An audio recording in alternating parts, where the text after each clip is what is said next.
Vasuri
স্মৃতি রূপান্তর করেছিল কি হবে এই খাতে পেয়েছিল কৃষ্ণর রাম কৃষ্ণই আমার এই সুন্দর কৃষ্ণ চান্দ মুখ দেখিছিল আজি তাৰ পৰা বঞ্চিত হলে উদ্ধৱ তুমি কোৱা তেওঁৰ বাৰ্তা কোৱা বৃন্দাবন ঘূৰি হামাৰি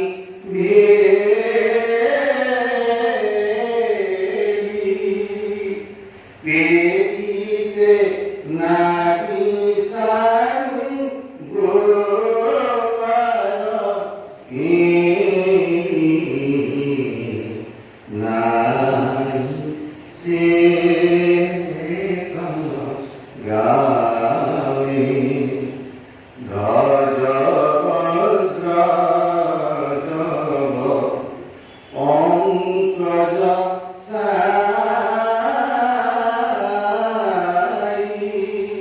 তথাই কান্দো হাৰু লোকায়া কায় গুণ গোবিন্দ গায় তেওঁৰ পুজোৰ চিহ্ন কৃষ্ণৰ ধ্বজ বজ্ৰ জব অংকুৰ পদ্ম ধ্বজ হল পতাকা পতাকা যে ধ্বজ ধৰ্ম ধ্বজা বজ্ৰ হল শক্তি ইন্দ্ৰ জব মানে ধান লক্ষ্মী পংকজ পদুম অংকুশ মানে তৰুৱা বা ডেগা এই আজি এই চিহ্ন পৰি আছে ইয়াত বিৰাট কৰি উদ্ধৱে বাৰ্তা গোপীসকলে বাৰ্তা হৈছে উদ্ধৱ তাৰমানে কৃষ্ণ আহিবনে আকৌ এতিয়া কৈছিল নহয় কি কৈছিল তাৰমানে তেওঁতে উদাহৰণ দি কৈছিল সদায় দেখনতে হেলা হৈ মতি হিমতে প্ৰেম নাথাকে এতে কি অন্তৰ ভৈল গোপীগণ অসূয়াৰে আমাকে তাৰমানে উদ্ধৱে সান্তনা দিছিল কেনেকৈ সদায় তেওঁ কিয় গুচি গ'ল তোমালোকৰ মাজৰ পৰা সদায় দেখি থকা মানুহ একজনৰ প্ৰতি এটা বিৰক্তি ভাবাই যেনেকৈ আমাৰ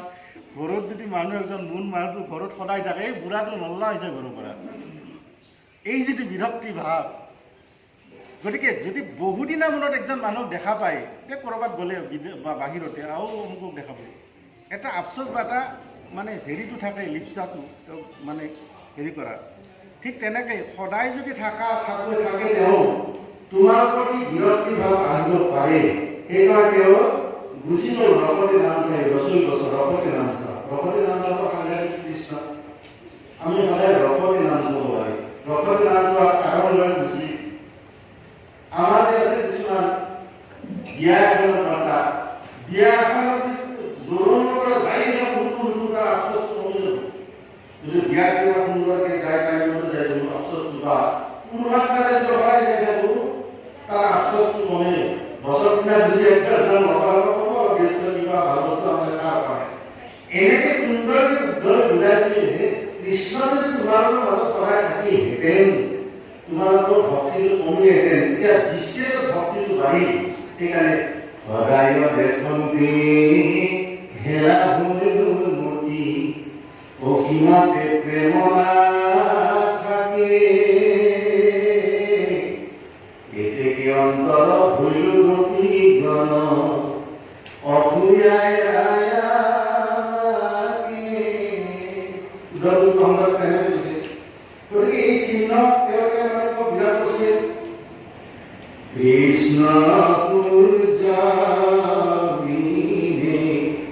ব্ৰজ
শ্ৰীমন্ত শংকৰ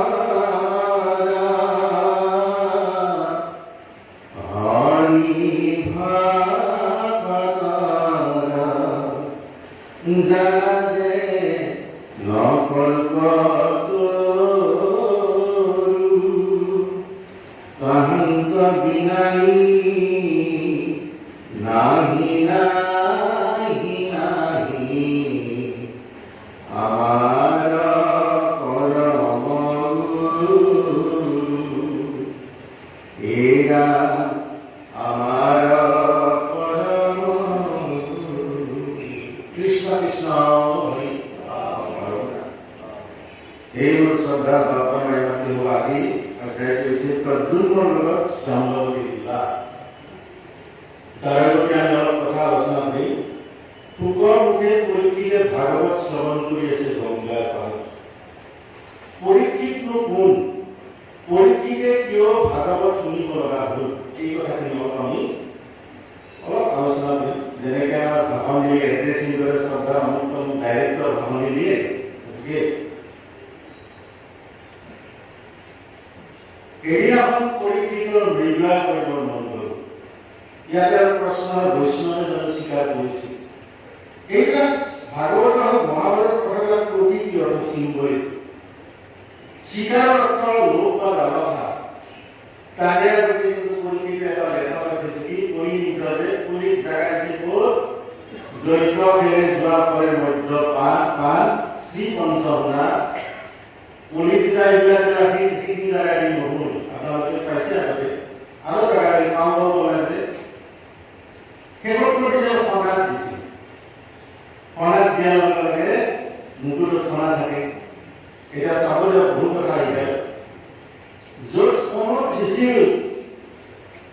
পুলিচ ঠাই সেই সমাজ নহ'লে কিন্তু নহয় আমাৰ উৎসৱ পাৰ্বণত বিয়া এদিন আপোনালোকে জানে জোৰণ নামৰ এটা পৰ্ব আছে আমাৰ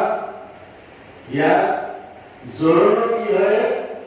মেট্ৰিক পৰীক্ষাৰ ৰিজাল্ট দিলে যেনেকৈ গুৰুত্ব বেছি অন্য পৰীক্ষা থাকে তাৰ ৰিজাল্ট দিয়ে ঠিক গুৰুত্বপূৰ্ণ জোৰণৰ দিনা সমাধিখন দিছে ধৰা ধৰে বোলে বিশ্ব দিছে বিৰাট ধৰণৰ কাপোৰ কিমান দিছে বিশ্বৰো দিছে ভাবিয়ে কয় কোৱা বেলেগ মানুহ বিৰাট মানুহ ডাঙৰ মানুহ সহায় পক্ষে গালি খাব লাগে গতিকে কত জীৱন গাভৰু নষ্ট হৈ গৈছে যৌতুকৰ কাৰণে বা বাগান এটা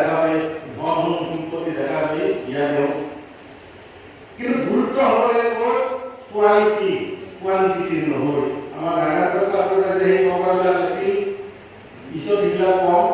অযোধ্যাৰ মনৰ মৰাই বাই হা লক্ষ্মীগাত চিৰাকানি মনৰ নিধনি বাই পিছত কম বাৰু গতিকে পৰীক্ষিতে এই কুৰুক্ষেত্ৰ যুদ্ধত পাণ্ডৱক ৰজাবিলাক মাৰিছিল 11 অক্ষয়ণী সেনাৰ মূৰত পাণ্ডৱৰ 11 অক্ষৰ টোটেল ৰজাবিলাকৰ এটা মুকুট থাকে মুকুটবিলাক আমি ভৰাই দিছিল এটা ৰাজদল এটা চিহ্নত আৰু তাৰে ভাল ৰাজপুত্ৰ আছে জৰাসন্ধই বৃহৎ ৰজাৰ পুতেক অংশৰ সুঘাত অস্থি আৰু প্ৰাপ্তি নামৰ দুগৰাকী কন্যা আছিল জৰাসন্ধৰ অংশত আছিল জৰাসন্ধ শব্দটো তাত্ত্বিক দিশত বেলেগ জৰাসন্ধ যেতিয়া মায়া সংযোগ হ'ব আমি প্ৰত্যেকে জৰাসন্ধ হ'ম জৰা মানে আমাৰ দেহটো জৰাই মায়া সংযোগ হ'ব তেতিয়া আমি কি হ'ম জৰাসন্ধ হৈ প্ৰত্যেকে গতিকে জৰাসন্ধৰ মুকুটটো বেছি ভাল লগা আছিল চুমকি খোৱা নিজৰ এবাৰ সমান থকা কিন্তু আৰু এটা বাকচত ভালকে বনাই থৈ দিছে নাইতে পৰীক্ষিত কিছু সেইটো নুতুলি তাৰ এটা কোনটো হ'ব নহয় কিন্তু বেছি হয় খুলি যায় যে ধুনীয়া কাজটো ইয়াৰে মই এটা মুকুট পিন্ধি বুলিয়ে কথা যাম আৰু ভাল লগা মুকুটটো জৰাসন্ধ মিলি সেইটো পিন্ধি মই নিজৰ সময় মাথা আছে বহুত জংঘলৰ মাজত কুসজ্জিত হৈ গ'ল অতএৱভাৱে তোমাৰ বহুত হৰি পাব ভাগৰুৱা হ'ল ক্লান্তি আহিল পানী পিয়াহ লাগিল পানী বেছি তোমাৰ আহি সমিতি আশ্ৰম তাতে জ্ঞান কৰি আছে পৰীক্ষিতে কৈছে সেই ভাগ মোক পানী দিয়ক এবাৰ নহয় কিবা ৰেছপন্স নাই তেতিয়া ক্ৰোধ আৰু অহংকাৰ আহিল মৰা মানে কাটি অৰ্থত মনৰ বেয়া বৃত্তিটো হৈছে মানুহৰ মৰা নিজে ইয়াক মাৰিব লাগে ইয়াক হিংসা কৰিব লাগে ইয়াক মানে হেৰি কৰিব লাগে এইটো হৈছে মৰা চিঙিয়া কথাটো গম পালে পাই পেলাই কি কৰে লগাত চন্দ্ৰ জ্ঞাতি অভ্যাস কৰে এই পৰীক্ষিত কৈ যায় মোৰ পিতৃৰ লগত মৰা পাৰিছত 7 দিনৰ ভিতৰত তথ্যকে দংশন কৰিব ইয়াতে তাৎপৰ্যতা 7 দিনটো বিয়া বোলা 8 দিন কিয় নিদিলে 9 দিন কিয় নিদিলে 10 দিন কিয় নিদিলে 10 দিনৰ ভিতৰত হয় সেই 7 দিনৰ তাৎপৰ্যটো হৈছে কি অকল পৰীক্ষিত নহয় সমগ্ৰ জীৱনকে সময়ৰূপে দংশন কৰিব সেই 7 দিনলৈ দিছে তোমাৰ সোমবাৰে তোমাৰ মঙলবাৰে তোমাৰ বুধবাৰে তোমাৰ আগাবেলা তোমাৰ ভাটিবেলা বা পুৱা নেহাৰাতি সময়ৰূপে আমাৰ মাধৱগুৰি নামঘোষা দিছে ৰুদ্ৰ মুখে বহু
অর্থাৎ পরীক্ষিত মৃত্যু কি আমি প্রত্যেকে মৃত্যু যাত্রী আমি আগুয়ে আছে একদিন গেল আমার জীবন আগে মনে নহিলারে সময় কি বলেছে ভূপেন্দ্র গীতত মই গানো না আমি বা ভয় কোনা ভয় আজি সময় ধারাপাতত দেখুন নাই বিয়োগৰ ঘৰ সাংঘাতিক কথা। ভূপেন্দ্ৰ বিহুত শাস্ত্ৰত দৰ্শন আছে, আজি জীৱন বুটলি হাঁহি হাঁহি, আজি সময় ধাৰা পাতত দেখোন নাই বিয়োগৰ ঘৰ। অন্য ধাৰাটো নেওতা সৰুতে বস্তু চুলি পুৰিও যায়, চাকি পঢ়তে পঢ়তে অংগীয়ম দিয়া যায়, সেইবিলাক নষ্টালজিক মনত পৰে। চোতালত পঢ়িছিলোঁ ধাৰাপাত বিয়পা নষ্ট। সময় যদি ধাৰাপাতত বিয়োগৰ ঘৰ নাই, চব যোগে হৈ যায়। সাংঘাতিক কথা। দুটা বস্তু ঘূৰাই আনিব নোৱাৰো, মুখৰ কথা এৰি দিয়া আৰু সময়টো কেতিয়াও। সময়ৰ টিকনি আগফালে ঘূৰে মামা, সময়ৰ পিলিলা মনৰ পিলি এনে থাকে, সময় পিলিলা থাকে। গতিকে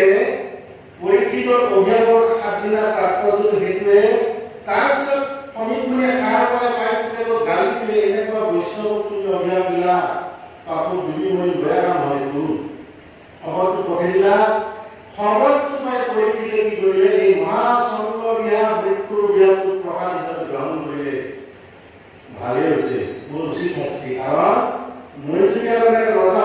অহংকাৰ কৰি আৰু মই ঈশ্বৰ পৃথিৱী উচিত শাস্তি হৈছে। এই বুলি তেওঁ সমস্ত ত্যাগ কৰি পুত্ৰ জন্মেজতে অকণিকো আহি গংগাৰ পাৰত আহিল। গংগাৰ পাৰত তাত্বিক গংগাৰ আশ্ৰয় লোৱা তাত্বিক অৰ্থ নাম গংগা। হে ৰাম নামে গংগাৰ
সুন্দৰকৈ পঢ়েইবিলাক কত লাজ কৰা নেগুৰ এটা হেৰি হৈ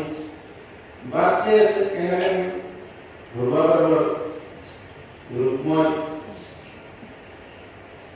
স্বয়ংবৰ পাতিছে আৰু এই স্বয়ংবৰত প্ৰদুম্ন যাব তাৰে যে এই মানে গংগাজল ভাগৱত আমাৰ আমুকি লোকবিলাক বহু কথা হৈ থাকে দিয়ক এটা আধ্যাত্মিক কথা কিবা হৈ গৈছে মই কম যদি বেয়াটো নকওঁ ভাবক ঠিক আছে এই যে আমি লোকগীতটো গাইছিলো হে ৰাম নামে তাতে এটা বৰ সুন্দৰ লাইন আছে চাব দিয়ক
আন্ধাৰৰ পৰা যে পোহৰলৈ আনিব পাৰে। গুৰু আমাৰ তিনিবিধ, আদি গুৰু, শিক্ষা গুৰু, দীক্ষা গুৰু, চাৰিটাই পৰম গুৰু কৃষ্ণ। আদি গুৰু পিতৃ মাতৃ, কাৰণ পিতৃ মাতৃ হৈছে আমাৰ প্ৰথম শিক্ষক, প্ৰথম তেওঁলোকৰ পৰাই পৃথিৱীখনলৈ আহিছো আমি। কিন্তু এই পিতৃ মাতৃক যেন আমি লাহে লাহে যিমানে শিক্ষিত হৈ আছো বা সমাজ যিমানে প্ৰগতিশীল হৈছে যেন পিতৃ মাতৃক আমি নিচিনা হৈছো। কিন্তু ডাঙৰ কথা, নতুন প্ৰজন্ম নিচিনা হোৱাৰ কাৰণ হৈছে কি আধ্যাত্মিকতা নোহোৱাৰ কাৰণে, সংস্কাৰ নোহোৱাৰ কাৰণে। আমাৰ কপিল মুনীশ্বৰে দ্বিতীয় অধ্যায়ত কৈছে, কপিলা ভজতি পুণ্য মানৱী জীৱন বিকাৰ যত কৰ্মৰ ইচ্ছাই পূৰ্বৰ যে প্ৰৱেশ দৰকাৰ, তাৰমানে কৰ্মফল অনুযায়ী এটা গুণ মাতৃ উপস্থিতি হয়। প্ৰাৰব্ধ কৰ্মফল 25%, প্ৰাৰব্ধ 25%, মাকৰ সংস্কাৰ 25%, পিতৃ 25% আৰু ভগৱন্ত এনেকে 100। গতিকে পিতৃ মাতৃক নিচিনা হৈছে যিমানে আধুনিক হৈছে, যিমানে মানে আগবাঢ়িছে, শিক্ষা হওক কিবা হওক। গতিকে আমি পিতৃ মাতৃক জানিব লাগিব। আদি গুৰু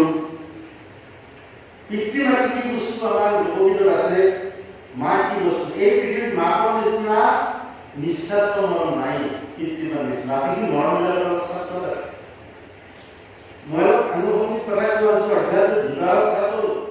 কিয় আনিছো, নতুন প্ৰজন্ম মানে ভাগৱতৰ নতুন প্ৰজন্ম কম হয়।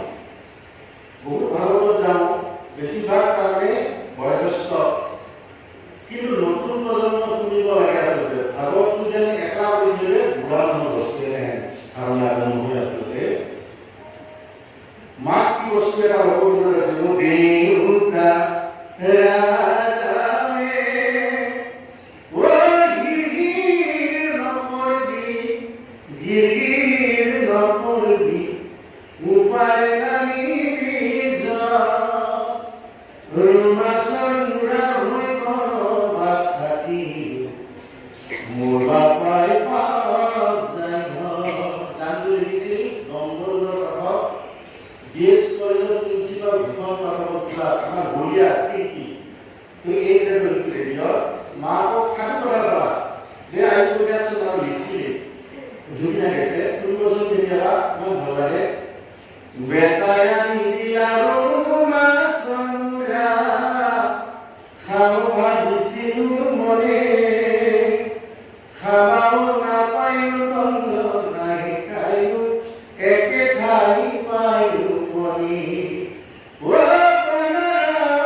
নতুন প্ৰজন্মই এইবিলাক শুনিব লাগে। কিয় লাগে?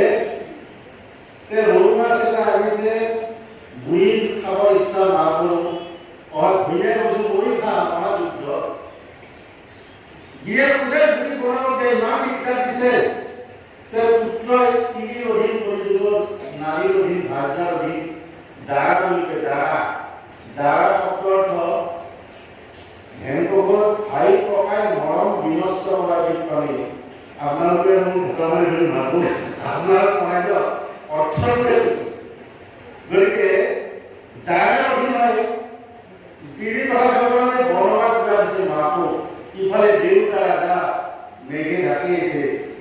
পুতেকে বনবাস যিভাৱে মাকে কৈছে, হে দেউতা ৰাজা, হে মেঘ, হে ধুমুহা বতাহ বৰষুণ এতিয়া নামি মোৰ চলিটো বাচা সেই নিজাকৈ ঘৰ পাওঁ, কি মোক দিছে বতাহে চাওক। ইমান মাতৃ নিস্বাৰ্থ মৰম। গতিকে এই পিতৃ মাতৃক আমি এতিয়া নাজানা হৈছো, বৃদ্ধাশ্ৰম বাঢ়িব লাগিছে, কিন্তু এই খেতিয়ক এটাই সাধাৰণ শ্ৰেণী সেইটো নকৰে। বৃদ্ধাশ্ৰমত কোনে সহায় কৰে? ডাঙৰ মানে হেৰিটালে এইবিলাক কৰে কিয় কৰে আধ্যাত্মিকতা নহয় মানে আৰু আহা এনেকৈ চলি কৰি কৰিব ঘৰবিলাক বৰ্তমান ক্ষুদ্ৰ ক্ষুদ্ৰ হৈ যাব লাগিছে কি ক্ষুদ্ৰ ক্ষুদ্ৰ চাকৰি এটা আছে উলিয়াই দিব পাৰে ভাড়া কৰিব পাৰে বাচ্চা টাকা দিব পাৰবে এই ভাড়া নম্বৰৰ কি আছে উলিয়াই দিয়া যায় 4 বেৰত লৰাই এটা কি শিকব সেই আমাৰতো আগতে মানি দেই কৰি আৰু বিৰাট উচিত চলি কৰে সেই দিনবিলাক গেলকা 4 বেৰত পাবলৈ দেব দেখিও এই সংস্থাটো লোৱা আৰু কামো মাইকাৰ পঠন কৰিব সেইকাৰণে এই দেউতা গানটো শুনিব লাগে সবাই গজানিয়া উভতি আহিয়াই মাহক সুধিলা কথা কুৱাহে জননী নগৰা বিহনী কিদকে কান্দিছা দেখা এই প্ৰাণৰ ফুটাই কথা বলো ফুটাই মিছাটো সদিমকে তিৰিৰ কথা শুনি বনৰ মাজে থৈ কি দেখি কান্দিছো ওকে দেউতা ৰাজায়ে গিৰিৰ নপৰি উপাৰে নানি বীজ ৰমাচৰ মুৰা হৈ বনবা থাকি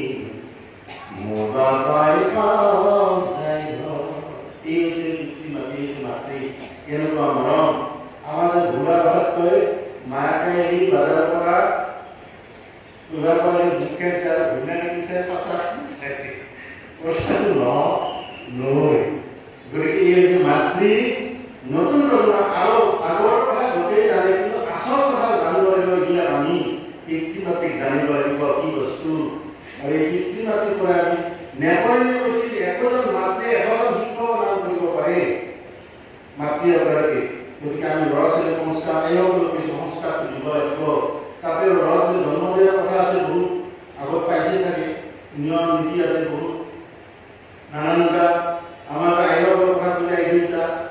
আমাৰ কবি বিশ্বই নকৈছে জীৱ এটা কেনেকৈ 10 দিনত কেনে বদলি পুনৰ মত বগৰী গুটি হয়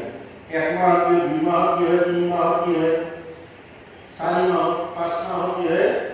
3 মাহ নিশ্চিত নলিব 5 মাহ পঞ্চমত খাব পৰা বুঢ়া কৃষ্ণ পঞ্চমত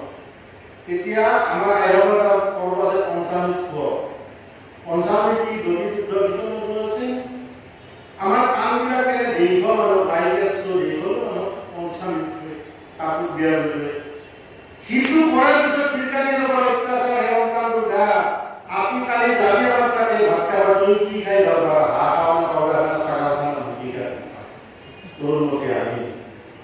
এই সন্তানবোৰে ভাৱতে নোহোৱা চাগালো নোহোৱা ঘৰতে হ'ব নোহোৱা এই সন্তান কেতিয়াও নদীবিলাক কথা আমি জানিব লাগিব সেইকাৰণে বোৱাৰীবিলাকক অবিব ভাগৱত শুনাৰ কাৰণে কোমোৰ যা ইহঁত এতিয়া আমি নহ'ল গতিকে এই কথাবিলাকে আচল কথা ভাবি সকলোৱে জানে ভাগৱতৰ কথা ভাগৱত শ্ৰৱণ কৰিব লাগিব হৰিয় ভগৱতটো তোমাৰ কাৰণে সৰুৰ পৰা শুনিব লাগিব একেবাৰে বুঢ়াৰে বস্তু বুলি দিলে ধৰি নহ'ব গতিকে পৰীক্ষিত হৈছে এইহে এটা শত্ৰু কেনেকে বিবাহটো সম্পন্ন নহয় কথাখিনি কওক এইৰাম ভূত ভৱিষ্যত বৰ্তমানৰ মজত ইন্দ্ৰিয়ৰ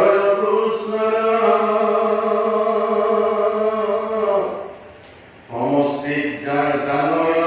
যিটো যোগী হয়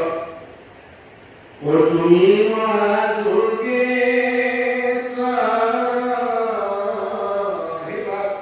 তুমি ইন্দ্ৰিয়ৰ অগোচৰ তুমি যোগেশ্বৰ সকলো জানা তুমি কোৱা মোক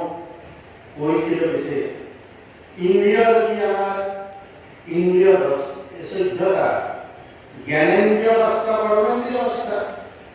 জ্ঞানেন্দ্ৰিয় 5টাকে চকু জিভা নাক কাণ আৰু ত্বক মানে ছাল কয়বৰ্তৰ পটক মানে ছাল আমি ঠাণ্ডা গৰম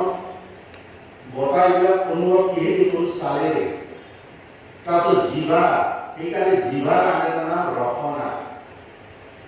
ৰসনা শব্দটো আছে এই দুবাৰ হৰি ৰচনা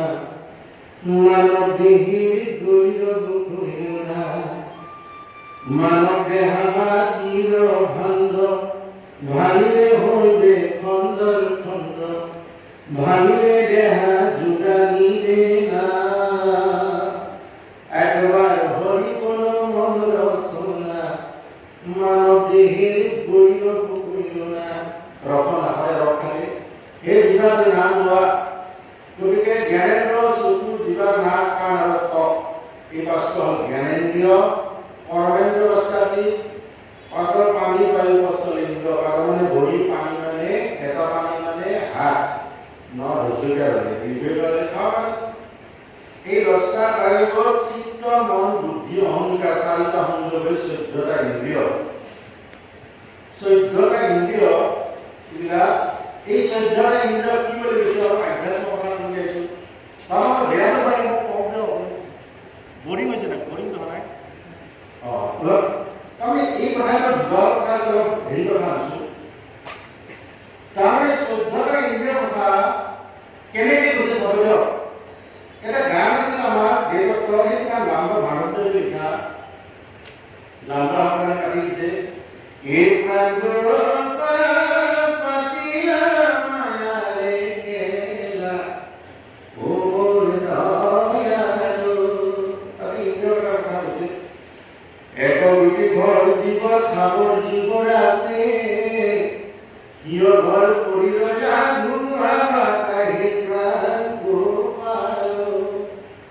ঘৰ খালি কান্দে বনাই দুৱাৰ খালি চান্দা আপোনাৰ ঘৰে পৰমাগি কান্দা প্ৰাণ গোপাল এই যে ঘৰ বান্ধি আছো আমি বৈদ্য দাদা ট্ৰাইজ কৰোঁতে মোৰ ঘৰটো কিমান কোটি টকা আছে অহংকাৰ দিব এই নিজা ঘৰ নহৈছে পৰমাগি কান্দা নিজা ঘৰ আছে আৰু দাদা ক'ব ভাই ঘৰ থাকাই তাৰমানে মালিক বেয়া বুলি কি কৰে আমাৰ ঘৰ নামৰ এটা কবিতা পঢ়িছিল চাগে কোনোবা যদি আগতে দুৰ্গেশ্বৰ শৰ্মাৰ বেলেগত গাড়ী মানে আহি জপান তাপছে আছে থকাজনে মাতি কৰিছে ওলোৱা হ'লে মোক নে এই নিজা ঘৰত মই পৰকাই কান্দি আছো আমি যাব পাৰি তুমি ঘৰ এৰি মৰাণ সিং বাহিৰ কৰি থব এনেকুৱা এটা ঘৰ মানুহ পাইছো বাহিৰ কৰি কি হ'ল জাগা নহয় সকলো হ'ল জাগা আৰু যদি সকলো আছে সকলো নহয় নাই অলপ পিছত সকলো জাগা নহয় মহান কি হ'ব সব বেলে গয়ে কাপোৰ যিকেইটা জানে কেতিয়া অমুকে দিয়া এই চাদৰ মেখেলা যদি লৈ পুৰক জোতা চেণ্ডেল ধুতিখন ধতে দি সোণাখিনি সোণাৰ দাম 1.5 লাখ টকা সোণাখিনি টানি টানি হৈ যাব নাকচাল নাই হ'ব বৰপেটা বালা বাছি যাবলৈ অহংকাৰ কৰিব বাংলাৰ কাম মোৰ নিজা ভেলা দিছে 10 টকা এই বালা উলিয়াই ৰাখো টানি টানি এই হৈছে আমাৰ জীৱনৰ সেই পৰিক্ৰমা সেইকাৰণে অবস্তুৰ প্ৰতি আকৃষ্ট হৈ আমি ঈশ্বৰক শিকিব নালাগে অবস্তু কি পাই কোনো যিমান ঘৰুৱা বস্তু আছে চব বস্তু কি আৰু আমাৰ যে নামঘৰ নাৰায়ণপুৰকে দিছে বস্তু টকা গুৰুদেৱ নাম ভগৱান আছে বস্তু গতিকে আমি বস্তুটো এই অবস্তুকে খাবলৈ লৈছো ঈশ্বৰমুখী হ'ব নোৱাৰো ইয়াৰ মাজত থাকে কি হ'ল কাৰণে মহাবলৱন্ত দুৰ্বাসনা গুণ ও হৰিয়ে ও আমাৰ মনত দেজিয়া গুণ যায় কিমতে ভক্তি কৰিব তোমাক হৰি হৰি হৰি হৰিয়ে ও মই মূঢ়মতি নজানো তাৰ উপায় এই মহাবলন্ত দুৰ্বাসনা ধৰি আছে কুবাসনা আৰু দুৰ্বাসনা মায়া মোহ কপটতা এইবিলাক আঁকড়ি ধৰে আমাৰ সেইটো হৈছে কুবাসনা কি ঈশ্বৰমুখী হোৱা সৎ কথা কৈছে কুবাসনা হে প্ৰভু এই জীৱনটো পাইছো তোমাৰ কাৰণে মনুষ্য হৈ বিষয় অসম্বন্ধ ৰূপ সমস্ত জড়িতে পাই হৰিৰ সেৱা অৱস্থানে নাই মানৱ বুলি কৈছে হৰিৰ জ্ঞানযুক্ত কেৱল মনুষ্যটো জানি পুৰা হৈ ন গাই গতিকে জীৱ শ্ৰেষ্ঠ হৈছে মোৰ মানুহ। জীৱৰ ভিতৰত এই মনুষ্য শৰীৰ পাই যদি আমি ঈশ্বৰমুখী হ'ব নোৱাৰো, তাৰ নিচিনা আত্মঘাতী সুইচাইড কৰাৰ ডাঙৰ সুইচাইড কৰাই সুইচাইড কৰা মানে কি? সেইটো সুইচাইড কৰা একো নহয়। আচল সুইচাইড এইটো, যদি আমি মনুষ্য শৰীৰ পাই যদি কত টকাই নৰত্ন পাই যদি আমি ঈশ্বৰমুখী হ'ব নোৱাৰো, তাৰ নিচিনা ডাঙৰ সুইচাইড নাই। সেইকাৰণে এই বলবন্ত দুৰ্গাখনৰ আমি আঁতৰি অহাৰ সুযোগ হৈছে ঈশ্বৰৰ নাম লোৱা, সপন লোৱালৈকে নামত বহা, ভাগৱত শ্ৰৱণ কৰা এইবিলাক। তাতে এই যে গানটো গাই বিলাক তাতে এটা লাইন আছিল, কাটি দিছিল আমাৰ কাৰণে, এক গুটি ঘৰৰ মধ্যে 14 গুটি গৰু,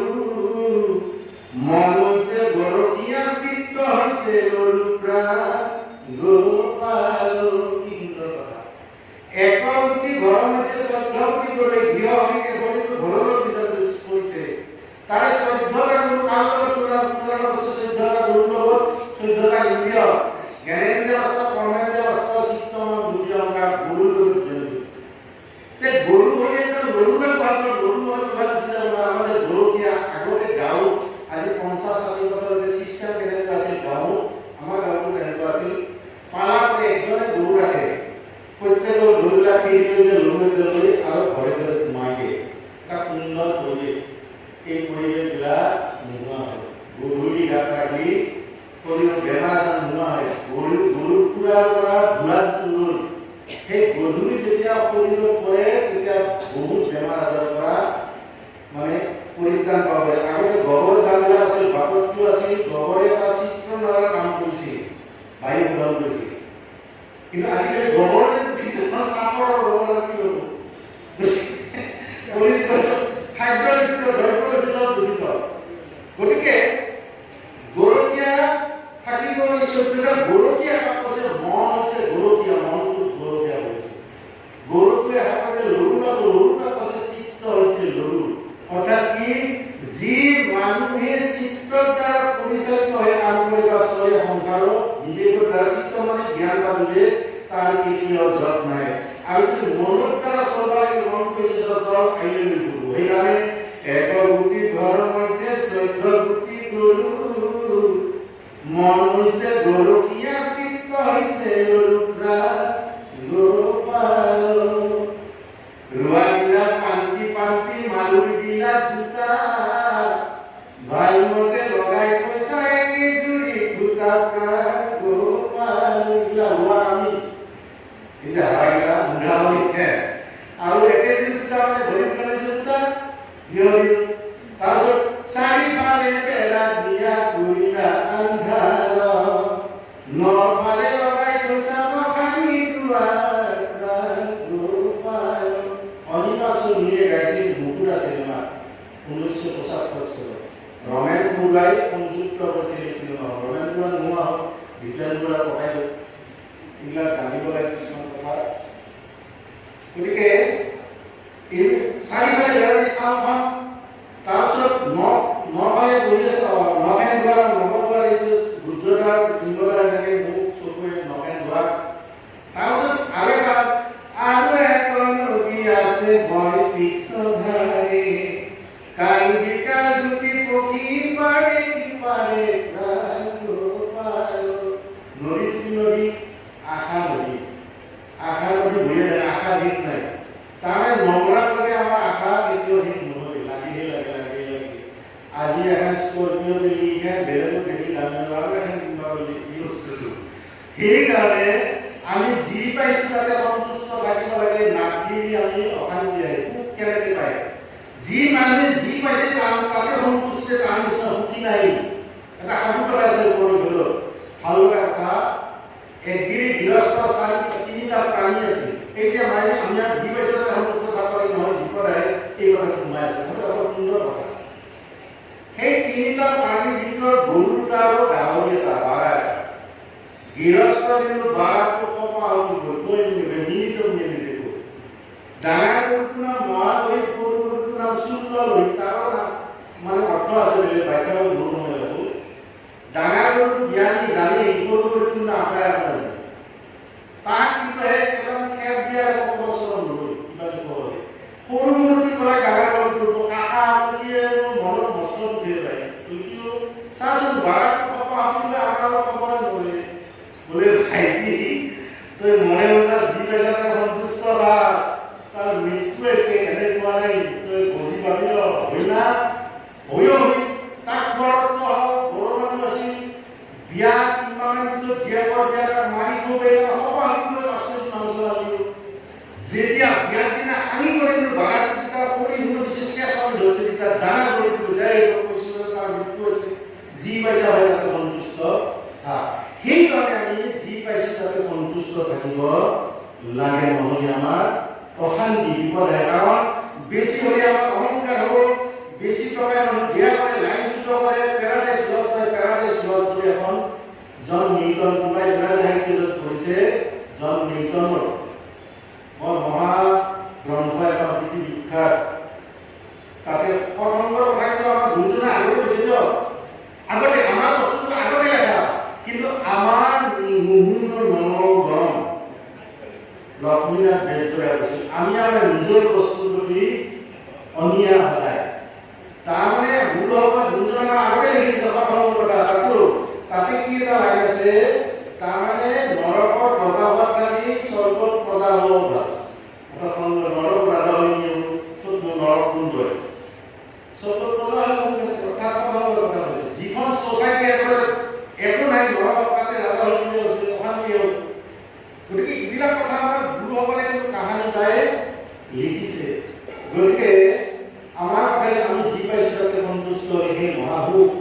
ভাগৱতো তাকে কৈছে আচলতে অলপ বেলেগ কথা কোনো মই যিকি নহওক এৰা ফুকনি গলতি শুনা পৰীক্ষিত সুকে কবিতা হৰুক্ম মহাবীৰবজ ভুজগত প্ৰেম মহাচমৎকাৰী ও পাতিনন্দ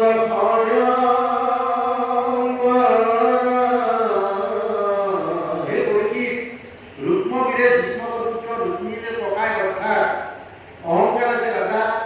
কৰে ঠাট্টা কৰে ইহঁতে ৰাজা নাই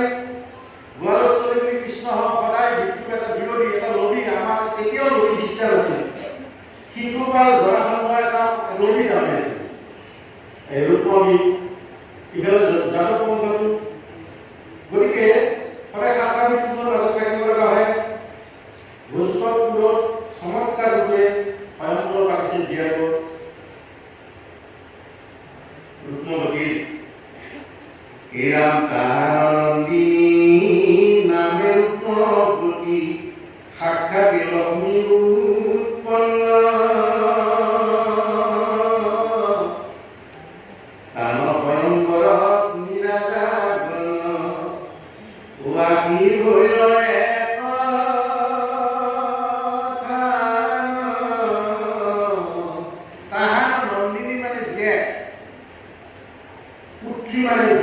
অৰ্থাৎ ৰূপমতীৰ নন্দিনী জীয়াবোৰ ৰূপমতী নাম জীয়াজন সাক্ষাৎ লক্ষ্মী সদৃশ লক্ষ্মী নিচিনা লক্ষ্মী যেনেকুৱা বীৰ ভুৱন মোহিনী ধুনীয়া ঠিক তেনেকে ৰূপমতী তেনেকুৱা আৰু ৰুক্মিণীৰ অৰিজিন হৈছে লক্ষ্মীয়ে ৰুক্মিণী হৈ আহে আচলতে গতিকে এনেকুৱা ৰূপ লাৱণ্যৰে ভৰপূৰ আৰু তেওঁ স্বয়ংকৰ কবি নানান ৰাজা মহাৰাজাৰ সমাগম ভুল সেই পৰীক্ষিত উপনীয়ে কৈ আছে পৰীক্ষিত শব্দৰ অৰ্থ পৰীক্ষিত মানে পৰীক্ষা কৰা আমাৰ প্ৰত্যেক জীৱকে সংসাৰত কথা ঈশ্বৰে পৰীক্ষা হৈ আছে কি পৰীক্ষা প্ৰকৃতি অৰ্থ কাৰো টাকা পইচা ঢালি দিছে মহাকেয়া কৰি চাউল যদি পৃথিৱী পাতি নাচি উঠে অহংকাৰ কাৰো বেমাৰে নাপিছে ধৈৰ্য দিছে কাৰোবাৰ মানে উৎপাদন ভাগি দিছে মানে আশ্চৰ্য কাৰোবাৰ পৰা ভাগকেইটা ৰখি আছে আমি ঘৰতে ফিল দেখা পাওঁ কিছুমান সেইকাৰণে লক্ষ্মীয়ে এটা হৈছে নাৰায়ণ হে প্ৰভু আপোনাৰ এই সৃষ্টিকে এনেকুৱা বিৰল দিয়া গতিকে কিয় মোৰ সৃষ্টি তুমি শুদ্ধ লক্ষ্মী কাৰোবাৰ কিবা টাকাৰ ওপৰত লগাই দিছে কাৰোবাৰ মাটিত লগাই দিছে কাৰোবাৰ বিছনা কাৰোবাৰ খাবাই মানে কাৰোবাৰ দলৰ চেকা কেঁচা কৰি যাম দল চেকা কৰি মই দলৰ চেকা টুপি চুপি ধৰি থাকে খাই কিয় এটা কৰি দিছে মই বুজবা নোৱাৰো হয় না লক্ষ্মী তুমি প্ৰমাণ প্ৰমাণ চাব লাগে। যাই য'তে মূল তাতে মহাভাৰত বুলি ভাবে আপুনি প্ৰমাণ চাব চাম। এনেকে জগত চেকৰাই ক'বলৈ লাগে, এই জগত চেকৰাই ভাইয়া লক্ষ্মী আছে বোলে কিয় কৰো তোমাক বৈকুণ্ঠ দিন যাবা না বোলে তাতে গোবৰ পান না গোবৰ এই চাল আপনি গোবৰ পানী এই চাই গতিকে যাই য'তে নাথাক কিয় তাতে মহাভাৰত বুলি ভাবি জীৱবিলাকে এনেকে মায়াত বান্ধোন হৈ থাকে এই সংসাৰত। গতিকে এটা ৰাজাবিলাকৰ লোভ আছে, মোক মাইলাকৰণ কৰিব এনেকুৱা ভুৱনময়ী সুন্দৰীয়ে আশাত সুন্দৰীৰ আশাত ৰাজাবিলাকে সাজি কাচি গৈছে। নাৰদে জানিছে, নাৰদৰ প্ৰশ্ন হ'ল কৈছে এটা ৰামে কিয় তাৰমানে বান্দৰ সেনা লৈ যাব লগা হ'ল কাহিনী আছে বান্দৰ নাখাই আপোনাৰ যুদ্ধ পাতে এটা যুদ্ধ কথা নাৰদৰ অভিযাত্ৰা আছিল কামৰ প্ৰতি ঈশ্বৰৰ প্ৰতি। এদিনাখন মানে সেই অভিযাত্ৰা এদিনাখন বৈকুণ্ঠ গেল নাৰদে হেৰি কৰে অহংকাৰ তাই বোলে কি হয় নাৰদ মোৰ এটা প্ৰশ্ন হ'ল কি পৃথিৱীত মন নিচা থকা মানুহ ক'ব নাই কিজানি হয় না প্ৰভু কৃষ্ণ আহে যাওক ইয়াৰ অহংকাৰ আহিলে কি কৰিলে লাইন চুটোৱা হ'ল ইয়াৰ কি কৰিব লাগে বোলে তোমাৰ পিছত থকা মানুহ পৃথিৱীত নাই তুমি নাৰদ এই কথা ভবে ওলা বেলেগ কোনো লাগিব চাবা এই যে নাৰদে যেতিয়া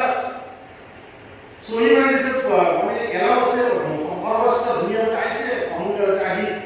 মাজতে এখন মায়া কৃষ্ণৰ লীলা অপয়ময় বাটি দিছে আৰু নাৰদৰ মুখে বান্দৰ কৰি দিছে। যাই ভয়ংকৰ নাৰদে গৈছে আৰামছে অহংকাৰত মোকে মাৰিব মোক ভগৱানে ঠগা কৰি দিছে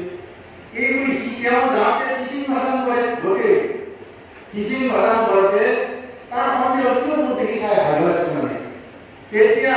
ভয়ংকৰৰ কন্যাই কয় নাই কি ক'লে মালা লৈ কিনকে দিছিলে মানে নাৰদ দেখা বেলেগৰ মালা নাৰদৰ কথা কি কথা নাই উনি মানুহবিলাক কিয় লাগে বুকে পেলে আসি যায় একবাৰ চাই যে ভাণ্ডাৰ হৈ আছে তেতিয়া নাৰদে বুজাও প্ৰভু আছে হে প্ৰভু আপনিও কেইটা যুগতে ভাণ্ডাৰ নহ'লে নহ'ব ভাণ্ডাৰ থাকাই লাগিব মোক বেলেগে আপুনি ভাণ্ডাৰ কৰিছে সেইকাৰণে ৰামে বান্দৰ সেনা লৈ কিতাপ উদ্ধাৰ কৰিব লাগে। এই যে হাত প্ৰকট পুতু কৌটি কৌটি কপি গিৰিকৰ পদভাৱে বাৰিধি তীৰ কৰি কৰে দুৰ্ধৰ গিৰি ধৰি ধৰি ভ্ৰমৰ কধা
অহংকাৰ কথা কৈছে অহংকাৰ কৰিব নালাগে নাৰদৰ অহংকাৰ আছিল আৰু এই অহংকাৰটো ভাঙি দিয়ে মাজতে ভয়ংকৰ আজিকে ইচ্ছা অহংকাৰৰ ৰজাবিলাক এই ৰাম সাক্ষাতে মদন তদ্গুণব দেখি আপুনি বহিলা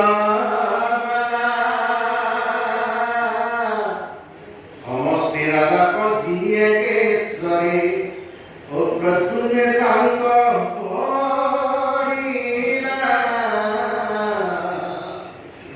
মদনৰে এটা ৰূপ প্ৰতুল পাৰিলে ধুনীয়া আপুনি বহিলা বালা মাইলাপন প্ৰদ্যুম্নকে কৰিলে ৰূপৱতীয়ে সমস্ত ৰাজা অপমানিত হৈ আমিৰাবাদে প্ৰদ্যুম্ন মহাবিলাক মহাযুদ্ধবিলাক একেশ্বৰে একলা কৰি প্ৰদ্যুম্নই সেই ৰজাবিলাকক হৰুৱালে হেৰাম হেৰাম এতেকে যদ্যপি পূৰ্ব পৰিস্মৰি আছে ৰূপ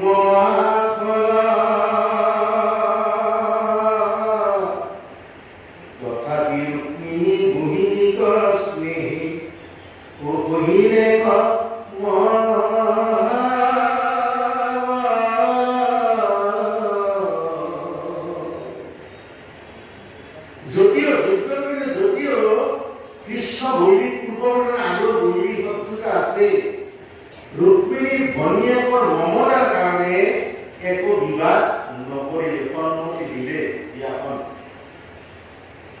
ৰুক্মবীৰে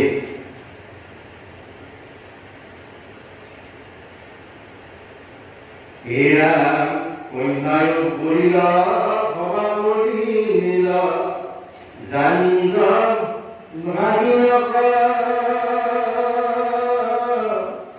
এটিকে কন্যা বিহা দিল বীৰে ও দেশীয়া শত্ৰু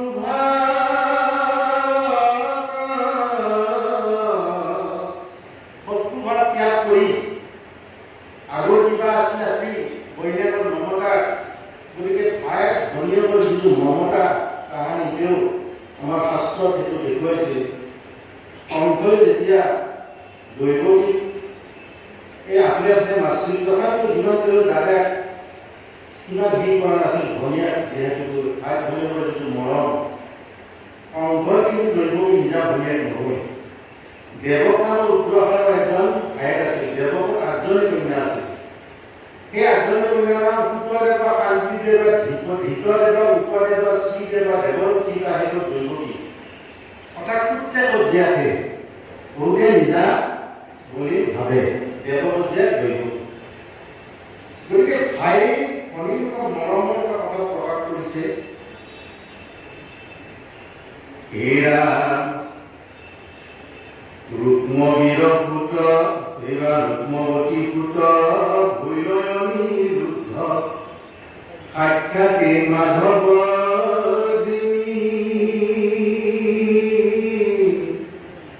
ৰুক্মিণী কৃষ্ণে কান্ত বিহা দিলে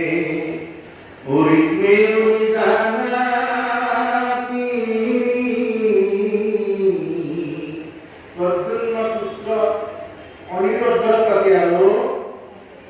ৰুক্মণীৰ নাতিনী এজনী ছোৱালী নাতিনী ৰচনাক বিয়া দিছিল ৰচনা নিজৰ নাতিনী এৰাম নামত ৰচনা কমল লোচনা সাক্ষাতে লক্ষ্মী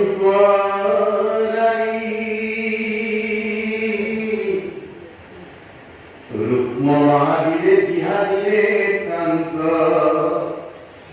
ও মাতিনিয়া নিজ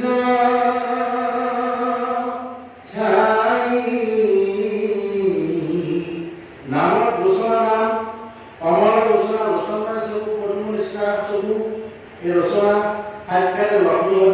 নিষ্ঠা ধুনীয়া অনিৰুদ্ধ তাতে বিয়া দিয়া ৰচনা ৰুক্মণী মহাবীৰ বিয়া দিলে কান্ত মাতিনিয়া নিজৰ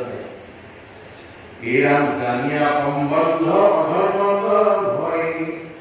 অনপৰিলা মহাবীৰ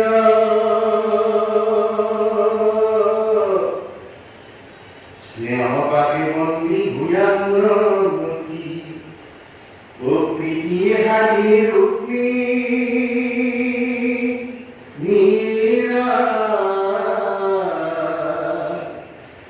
শত্ৰুৰন্নক ভোজন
ঈশ্বৰ কৃষ্ণ পৰমাত্মা ৰূপে আছে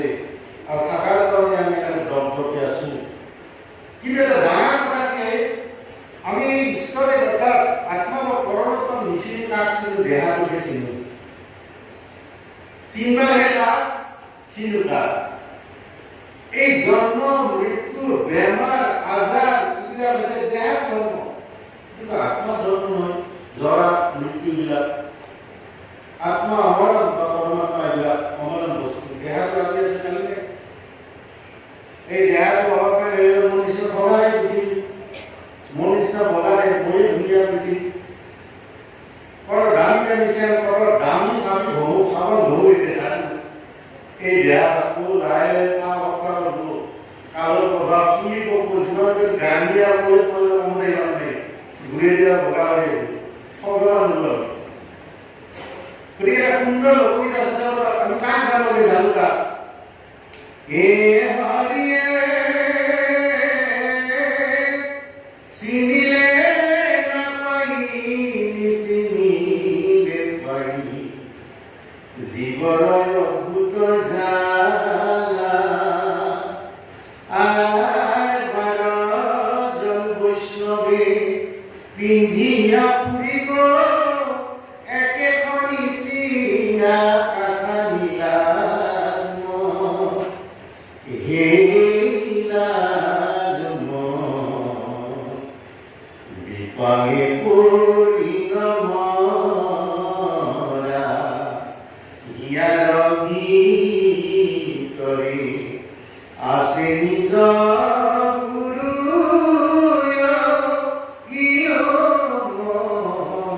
চিনি জানি হেৱা কৰা হে নীলাজ বিপাঙে পৰি নমৰা। লাইনটো উল্টাই চিনিলে নাপায় নিচিনিলে চিনিলে নাপায়। অৰ্থাৎ আমি যদি আত্মাক চিনিব পাৰো তেতিয়া এই সংসাৰত জ্বালা যন্ত্ৰণাবিলাক নাপাওঁ আৰু নিচিনিলে পাই নাপাওঁ। কিন্তু আমি চিনিবা এই দেহাটো না এই দেহা মোৰ সুন্দৰ দেহা হাইৰে মোৰ মাটিৰ দেহা ভৱ নদী নৌকা বেহা নৌকা যায় ঘূৰি ঘূৰি ঘূৰি গৈ থানাই এনেকুৱা দেহা। গতিকে সাধু কথা আছে উপনিষদত সুন্দৰ কথা সোমাইছে তাত্ত্বিক কথা। আমি দেহাটোতে ভাল পাওঁ বেছি। যাক চিন্তা তাক বিষ্ণু আৰু বিষ্ণুৱে যন্ত্ৰণা পাই যাব আৰু চিনো যদি আমি যন্ত্ৰণা পাওঁ জীৱন মুক্তি হ'ব। একজন ৰজা আছিল, সেই ৰজাজনৰ 4জনী পত্নী আছিল। চব কয় যে নাম প্ৰথম পত্নীৰ নাম কায়া, দ্বিতীয়গৰাকী পত্নীৰ নাম কাঞ্চন, তৃতীয়গৰাকী পত্নীৰ নাম কামিনী, চতুৰ্থগৰাকী পত্নীৰ নাম কৰুণা। ৰাজাই কিন্তু বেছি ভাল পায় তাক কায়াকে কায়াৰ নামত ঢালি ৰাখি দিয়াৰ কাৰণে যিমান খৰচ কৰিব লাগে দামী দামী চাবোন দামী দামী পাৰ্টি মুঠতে কায়া সন্তুষ্ট কৰিব লাগে। কায়াই কায়া যেনেকে হওক দুৰ্নীতি কৰি হওক চবৰে সুন্দৰ কথা সোমাই আছে। আৰু আটাইতকৈ বেয়াকে এলাগি কৰে যে এলাগি কৰি দিছে তাৰ শেষৰজনী কৰুণা। কৰুণাৰ নামৰ বিয়া আছে ৰাজাই খবৰজনো খৰচ নিদিয়ে। বাকী কাঞ্চন আৰু কামিনী উৎসৱ পাৰ্বণ বিয়া হৈ যায় তাহলে নিমিত্ত বেছি মৰম নকৰে।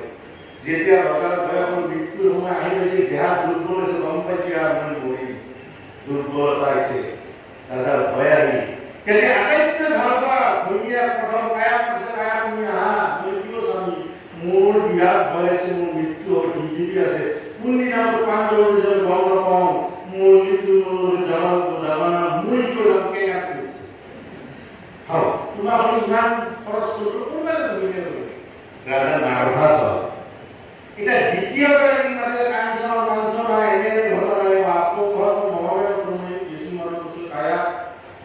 তুমি মোৰ লগত যাব কাঞ্চন বুলি। কাঞ্চনে কি উত্তৰ দিছে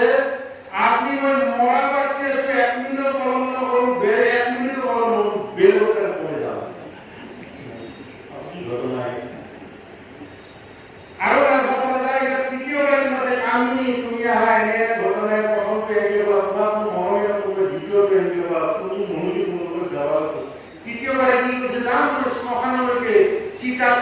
দিয়াৰ পিছত গুচি আহিল আৰু ধৰা এতিয়া সেইগৰাকী যাক এলাগি কৰি দিছে কৰোণাৰ কাৰণে কোনটো নামে এটা সুযোগ চাবাকে ধৰা যায় কৰোণাই কিন্তু নিজে নিজে আছে সেইগৰাকী যাক এলাগি কৰি দিছিল স্বামী আপনি মোক নুধে মই কোনটো নামে নুধো মই যাম আপোনাৰ লগত তাত্ত্বিক কথা কি কায়া মানে দেহাটো আমি ইমান ভাল পাওঁ কিন্তু এই দেহাটো এৰি আমি গুচি যাব লাগে থৈ কাঞ্চন মানে কাঞ্চনে যে বুজিল আপনি মই মৰাই আছি এক মিনিটৰ অলপ নকৰোঁ মলিয়ে লোকে কৈ যাম বুলি কৈছে কাঞ্চন মানে শুনা ধৰ্ম ঈশ্বৰ যদি মৰা পিছত বেলেগৰ হ'ল কৈলে আপুনি আমি জানিব লোক নাকচালে দুনিয়া পাতে ওলাই যাব বেলেগৰ হৈ যায় আৰু আমি মানে ঈশ্বৰটো পূৰ্ণাবস্থি আহিব আজিকালি চব মেকিং ফৰ্মেলিটি ৰক্ষা হয় মৰা পিছত নেগৰি নহ'ব চব কৰোণা এই যাবাৰ গৈ বেগ আনিবলৈ আপেল কমলালে আজিকালিতো নতুন প্ৰজন্মই ফল চিনি নাপায় এটা কাহিনী আছে এনে এটা চলি হয় ঘৰৰ ভিতৰত আহি হ'ব তাক বজাৰখন ঢিলাকে আচলতে চব বাঢ়ি ল'বা নেটৰে সি কৈছে এই হোকাল চাউলি জাচানিয়ে বে ফুটছ লৈ যাবে সি ফুটছ মানে আচলতে বিলাহীটো ফুটছত কৰে হেৰিত বেছিকৈ নকৰে সি ফুটছ মানে বিলাহী এটা মানে মিলি লৈছে মৰা ঘৰত বিলাহী এটা মাথাত মাছে এই বিলাহী সত্তা অনবিজ্ঞ এটা বাউণ্ডাৰী থকা ল'ৰা ছোৱালী আজিকালি ল'ৰা ছোৱালী কি মোবাইল যেতিয়া এটা বেনা হ'ব সেইকাৰণে মই কৈছোঁ আপোনালোকক নতুন নতুন ল'ৰা ছোৱালী বেছি মোবাইল চাব নিদিব নহ'লে এটা কি হ'ব মোবাইল চাই মাকে যদি ভাত খাইছে না আপুনি মুখেৰে মোবাইল নাই মোবাইল দিব বেঙা হৈ যাব সেই দিনবিলাক আহি আছে যন্ত্ৰ হৈ যাব ল'ৰা ছোৱালীক যাতে যন্ত্ৰ কৰি নকৰোঁ তাৰ কাৰণে আইসকলক যন্ত্ৰ কি মায়ে বায়ে বুজিব আজিকালি যন্ত্ৰ হৈছে আগতে নকৈছোঁ মাহী পেহী লৈ আহা বিল এটা আজিকালি মাহী পেহী চিনিয়ে নাপাবি কিয় চিনি নাপা হৈছে নকলো মই এই বুঢ়া ব্যক্তিয়ে লাভ নাই ভাড়া খাব লাগে কাপ চাবা টাকা জমা কৰা বিয়া 12 কেতিয়া আছে সেইটো হ'লি শুদ্ধ শুদ্ধ হৈ যাব যন্ত্ৰ সকলো আছে সেইটো যাতে নহয় কি কৰিব লাগিব ভাগৱত শ্ৰৱণ কৰিব লাগিব আধ্যাত্মিকতা দিব লাগিব এটা যে নামটো লাইন আছে চাবলৈ অতি সুন্দৰ কথা গুৰু মহাপুৰুষে কৈছে তুমি ভক্ত কথা কল্পতৰু বাহিৰে ভিতৰে গুৰু অ তুমি বিনে নাহি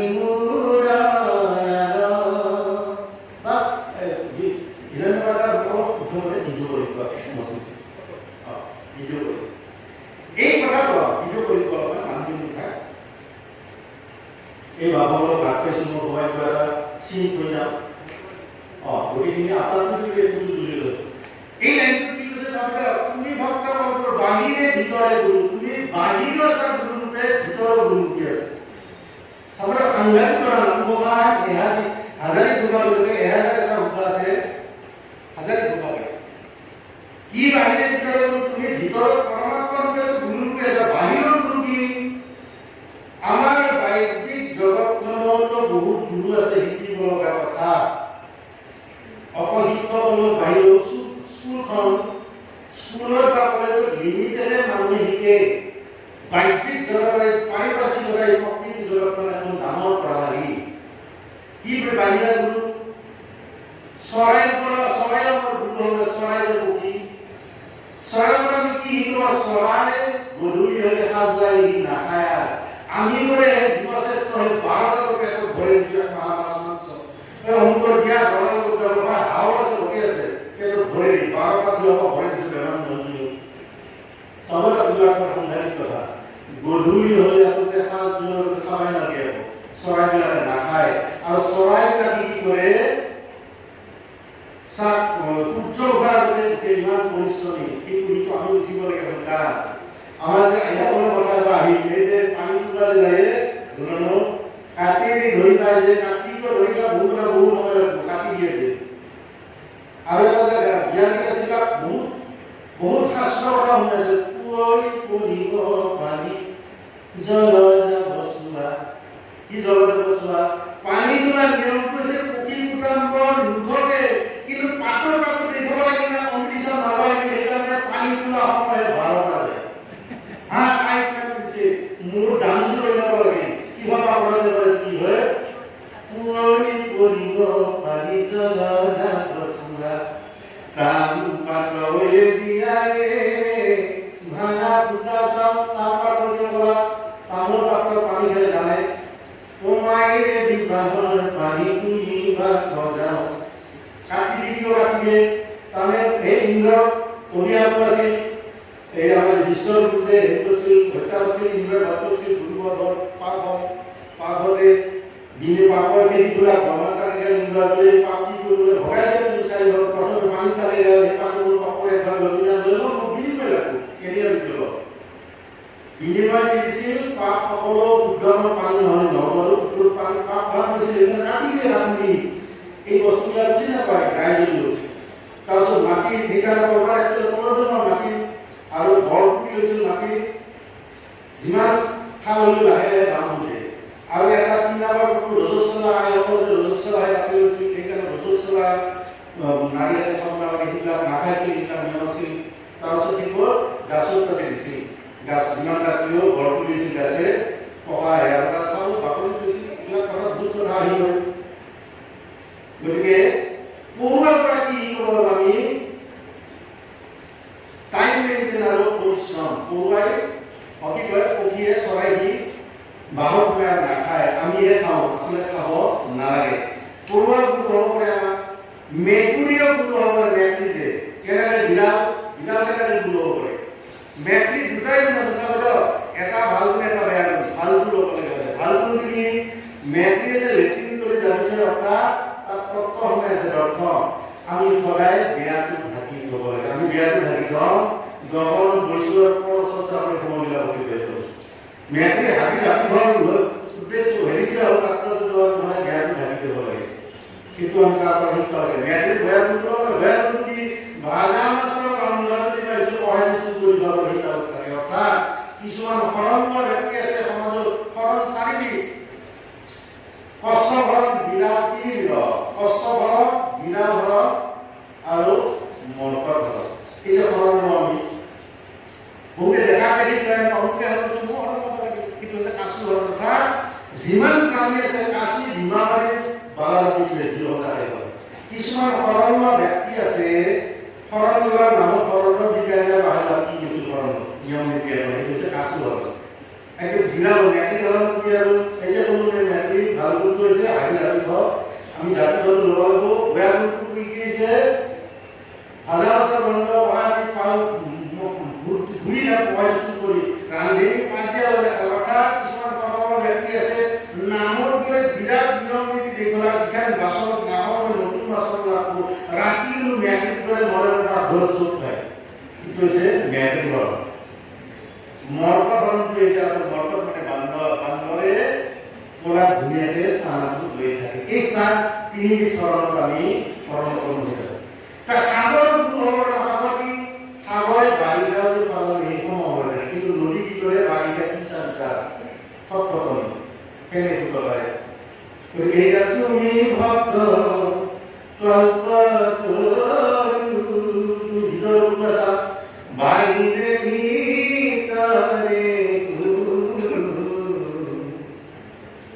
তুমি বিনে নাহি মোৰা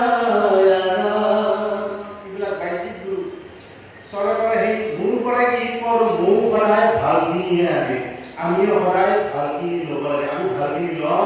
কোনোবাই যদি তাৰ বেয়া দেখি তাৰমানে ভেলা ৰাখে। সেইকাৰণে মাধৱপুৰে নামটো কৈছে অধমে কেৱল নকওঁ, মানুহক 4টা ভাগ আছে, অধম মধ্যম উত্তম আৰু অকৃত। অধমে কি কৰে খালি সি বেলেগৰ বেয়াটো দেখে পালি নহয় এটা জ্বলা লাগে মমটো উত্তম আৰু মধ্যমবিলাক এনে ঘূৰে ল'ব লাগে না। মধ্যমবিলাক আগত প্ৰথম গালে নিজে তাতে বিৰাট ভালে পাঁচ দিলে বদলাব লাগে কৈছে মধ্যম। আৰু উত্তম বিলাকে কি কৰে সি বুদ্ধি অপক্ষে মধ্যম নিদিয়ে মানুহে কাৰোবাৰ যদি বেয়া বদলাব পইচা ছাত্ৰ ক'ব কি ভালে মনটো দুখ কৰা নাই, সি বিচাৰ কৰিছে। আৰু অতি উত্তম কি কৰে উত্তম কি কৰে অল্প গুণ বিশ্বাস সেই প্ৰত্যেকৰে গাত এটা হ'লেও ভাল গুণ থাকে সি প্ৰচাৰ কৰি দিয়ে গতিকে আমি অতি উত্তম হ'বলৈ চেষ্টা কৰিব লাগে কিন্তু বেছিভাগে আমাৰ প্ৰথম এগৰাকীয়ে খালি বেয়াটোৱে প্ৰচাৰ কৰা ফলত আৰু অসমীয়া মানুহটো আমাৰ কাকা তলু কৰি তাৰ এটা আমাৰ স্বভাৱ আছে কোনোবাই ওপৰত গেলি টানি আক্ৰমণ কৰি উঠি দিয়া কাইও নাই সেইকাৰণে আমি ঈশ্বৰমুখী হ'ব লাগিব এই কথাবিলাক জানিব লাগিব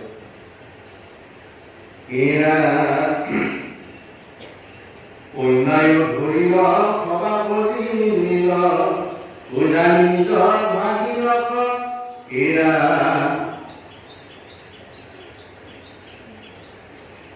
সেইকাৰণে প্ৰাণ বুদ্ধিমানৰ পুত্ৰ এৰাম প্ৰাণ বুদ্ধিমান পুত্ৰ ভাজা ধন ও শৰীৰ পয়াতি যত কৃষ্ণ আশা জাতো হৃদয় মনে ও তাতে প্ৰিয়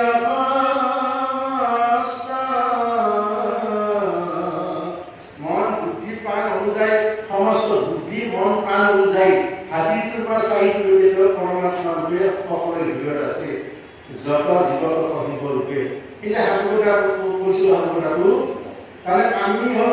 ঈশ্বৰটো ওচৰ চুবুৰীয়া মৰাৰ পিছত যাব খবৰ মানে দুখ প্ৰকাশ কৰিব বিচাৰ কলিযুগৰ মানুহৰ তাৰমানে মেকিং চব মুৰলী মনে ভাল পায় এনে যাব খবৰ ল'বা কিবা এটা লৈ যাই কি কৰিব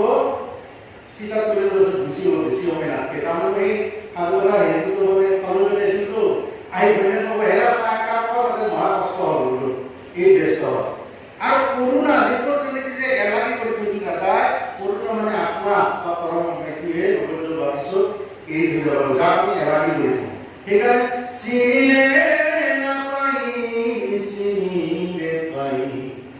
জীৱৰ অদ্ভুত জালা আই বাৰজন বৈষ্ণৱে পিন্ধিয়া ফুৰিব একেখন চিঙা কাঠা নীলা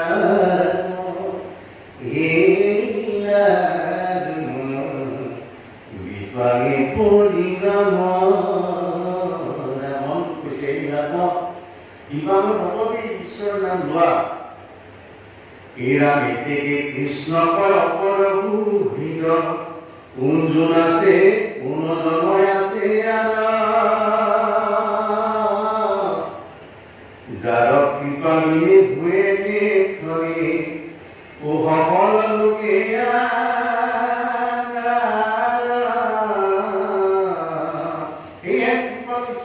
ঈশ্বৰৰ বাদে কোনোবা কৃপাৰ দেৱতা আছে আৰু যাৰ কৃপা মানে একোৱে নহয় আচলতে তেওঁৰ কৃপা বিনা আমি একোৱে কৰিব নোৱাৰো অৰ্জুনৰ বীৰ বৰ বীৰ্য কাৰ কাৰণে আছে কেৱল কৃষ্ণৰ কাৰণে কাম নহ'ল কেৱল কাম নহ'ল কৃষ্ণ নহয় শিক্ষা আহিল আহো যেনেকৈ আমাৰ এই বালবিলাক যে যদি এটা মেডিচিন থাকে সেইটো অফ কৰি দিলে ভাবি পাবলৈ কাম নাই ঠিক তেনেকৈ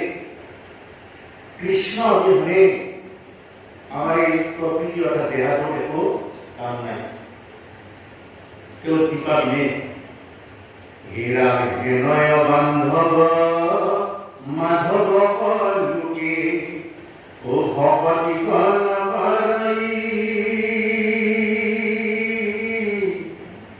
টিকা দিছে আনক দেখিয়া বিহীন পাত্ৰয় ও পাতক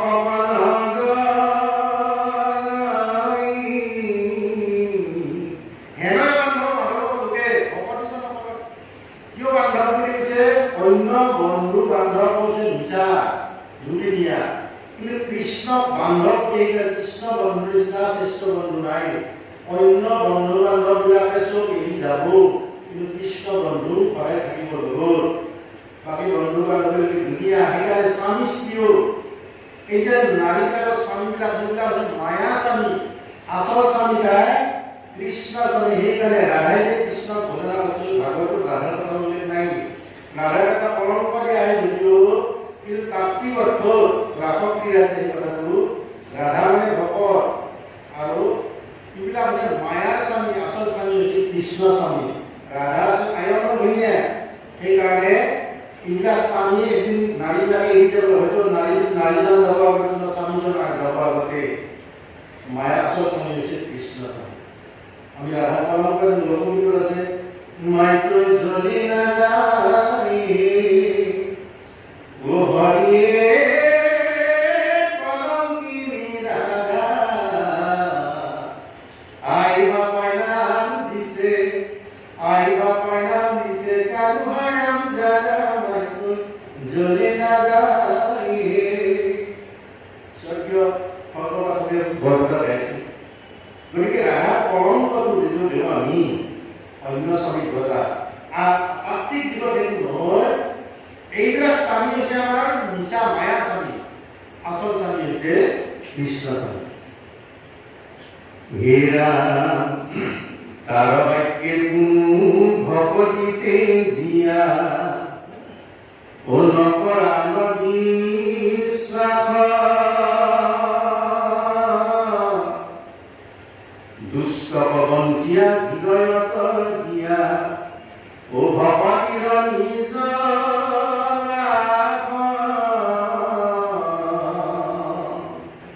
অন্য বিশ্বাসটো বাদ দি দুষ্টবিলাক ত্যাগ কৰি, দুৰ্বাসনবিলাক ত্যাগ কৰি হৃদয়ত ভকতিক বাস ল'ব দিছে, ভকতিক খবৰটো ল'ব দিছে। উপদেশ আকাৰে ভকতিহে কৰে, ভকতি কৰিলে সমস্ত কাম সিজে। 1418 পুৰাণ নাজানিলেও কথা নাই, বেলেগ নহ'লেও কথা নাই, পণ্ডিত হ'লেও কথা নাই, শাস্ত্ৰ অধ্যয়ন যাতে নানা লেকচাৰ দিলেও কথা নাই যদি ভক্তিটো নাথাকে। সেইকাৰণে ভক্তিটোৱে শ্ৰেষ্ঠ। সেইটোৱে পৰিপূৰ্ণ আছে। এৰা মনে মনে লোৱা মাধৱৰ নাম, দুৰ্জনে মুনে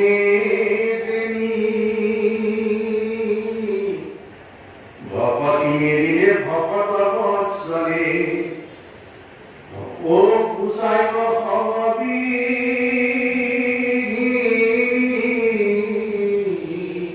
মনে মনে লোৱা মাধৱৰ নাম। মাধৱ শব্দৰ অৰ্থ হৈছে মা মানে লক্ষ্মী, ভৱ মানে প্ৰতিক স্বামী। নামটোৰ অৰ্থ কৃষ্ণৰ আন এটা নাম হৈছে মা ভৱ, অৰ্থাৎ যাৰ ভৱ নাই তাক বীজ ভৱ। মা মানে লক্ষ্মী, ভৱ মানে লক্ষ্মীপতি প্ৰভু ভগৱন্ত। এই কথাটো এটা ডাঙৰ শব্দ বৰগীতত কেনেকৈ প্ৰকাশ কৰিছে, জয় জয় যাদৱ এ নিধি যাদৱ দাতা, গুৰুৱে যাদৱ দাতা নহয়, যাদৱ দাতা। জলৰ পৰা উৎপত্তি হোৱা যা মানে লক্ষ্মী, যি অৰ্থাৎ ছোৱালী, ধাতা মানে স্বামী। জলৰ পৰা উৎপত্তি হোৱা লক্ষ্মীপতি ধাতা, জলনিধি যাদৱ দাতা, শ্ৰুত মাত্ৰা কিলত ত্ৰাতা, শুনাৰ লগে লগে সমস্ত ভাৱ নাইকিয়া হয়। গতিকে সেই হৈছে মাধৱ, লক্ষ্মীপতি ভগৱন্ত। গতিকে ভকতি মেলিলে ভকত বৎসলে, গুচাইব হ'ব বিধিনী। যদি ভক্তি কৰা যায় তেওঁ প্ৰভু ভগৱন্ত, তেওঁ ভকত বৎসল, বৎসল শব্দটো ক'ৰ পৰা অহা, তেওঁ ভকত বৎসল, বৎসল কৰা। ভকতে যেতিয়া তেওঁ বিচাৰে দামৰি হেৰুৱা গাইৰ নিচিনা তেওঁ ধাৱমান হয়। দামৰি হেৰুৱা নতুনকৈ পোৱালি জগোৱা, বৎসল কৰা বৎসল শব্দটো, নতুনকৈ পোৱালি জগোৱা গাই গৰু এটা যদি দামৰিটো হেৰাই দূৰত যদি এটা মানে পাগলৰ নিচিনা দৌৰি দৌৰি খেলি যায়, তদ্ৰুপ কৃষ্ণয়ো যদি কোনো ভকতে আহ্বান জনাইছে তেওঁ উদ্ধাৰটো কৰি লৈ যায়। এই কাৰণে মাধৱপুৰে নামঘৰত কেনেকৈ কৈছে, একান্ত ভকত হবে নিৰ্গুণ কৃষ্ণ ৰগুণ, গাঁৱে পৰা দুখীয়া তথা বৈকুণ্ঠ পৰিহৰি যোগীৰ হৃদয় এৰি থকা হৈ সাক্ষাতে তথা। গতিকে যদি ভকতি কৰা সেই প্ৰভু ভগৱন্তই গুচাইব হ'ব বিঘিনী, বিঘিনী গুচাব ভকত বৎসলে। এৰাম বেদত শুদ্ধ লোকত বিবুধ, কৰ্ম কোনো নাচৰিবা,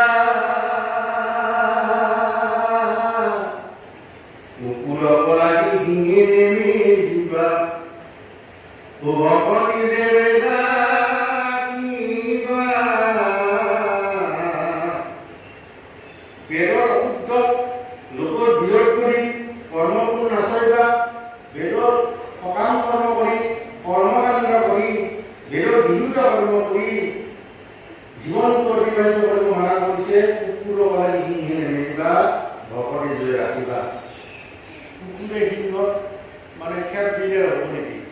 কুকুৰে সিংহ খেপ দিলে সিংহে হৰিধ্বনি সিংহ নাৰহৰি পলাই হস্তি এই কথাখিনি উদাহৰণ দিছে। সিংহৰ লগত কিয় তুলনা কৰে? সিংহৰ শক্তি আমি যে নামঘৰত সিংহৰ সিংহ গানে গাইছো, অৰ্থাৎ হৰি নামৰ সিংহৰ ধ্বনি শুনি পলাই হস্তি হাতীৰ লগত যিজন কৰে তাৰমানে পাপবিলাক হাতীৰ তাৰমানে দেহাত যিমান তাত তুলনাত চকুটা একেবাৰে হ'ল হাতীৰ কাণবিলাক ধৰি পাঁচটা দেখা নাপায়। অৰ্থাৎ আমাৰ হস্তিৰ যিবিলাক পাপ আছে তাত কিহে আমি ৰাম নাম সিংহৰ ধ্বনি কি কৰিব লাগিব বা পলায়ন কৰিব লাগিব। এই ৰাম শ্ৰীকালত দেখা কৃষ্ণ বন মানি বৰ বৰ ৰাজা বলি জানি হবে শাস্ত্ৰ তত্ত্ব কয়া তুমি অনুষ কয় গণয় কোনে। শিকাৰত দেখা কৃষ্ণ নামানি বৰ বৰ ৰাজাবিলাকে কৃষ্ণ বিৰোধিতা কৰিছিল। ধৰাখন লাগিবলৈ যিমান আছে আৰু নিৰ্বাহ হৈছিল। জানে হবে শাস্ত্ৰ তত্ত্ব আপুনি ভগৱান তত্ত্ব জানে শাস্ত্ৰ, কিন্তু আচল কৃষ্ণ তত্ত্বটো বুজি নাপায়। এৰামিত কলিকাল কৰে যিটো ভাল তাতে কৰে কি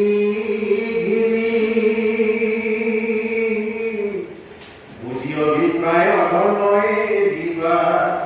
ও কৃষ্ণ ঈশ্বৰ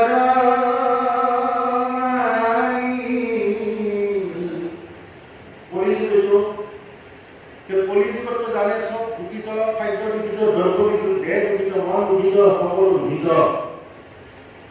এই কলিযুগৰ কথা কিন্তু পঞ্চপাণ্ডৱে কৃষ্ণ বুজিছিল আৰু পঞ্চসত্যৰ কথা বুজিলে। কলিযুগ বুলি যে কৈ আছে সেই কৃষ্ণ যুধিষ্ঠিৰ সকলোকে যুধিষ্ঠিৰ থাকি কৃষ্ণ বোলে মাতি বুজিছিল কি নহ'ব।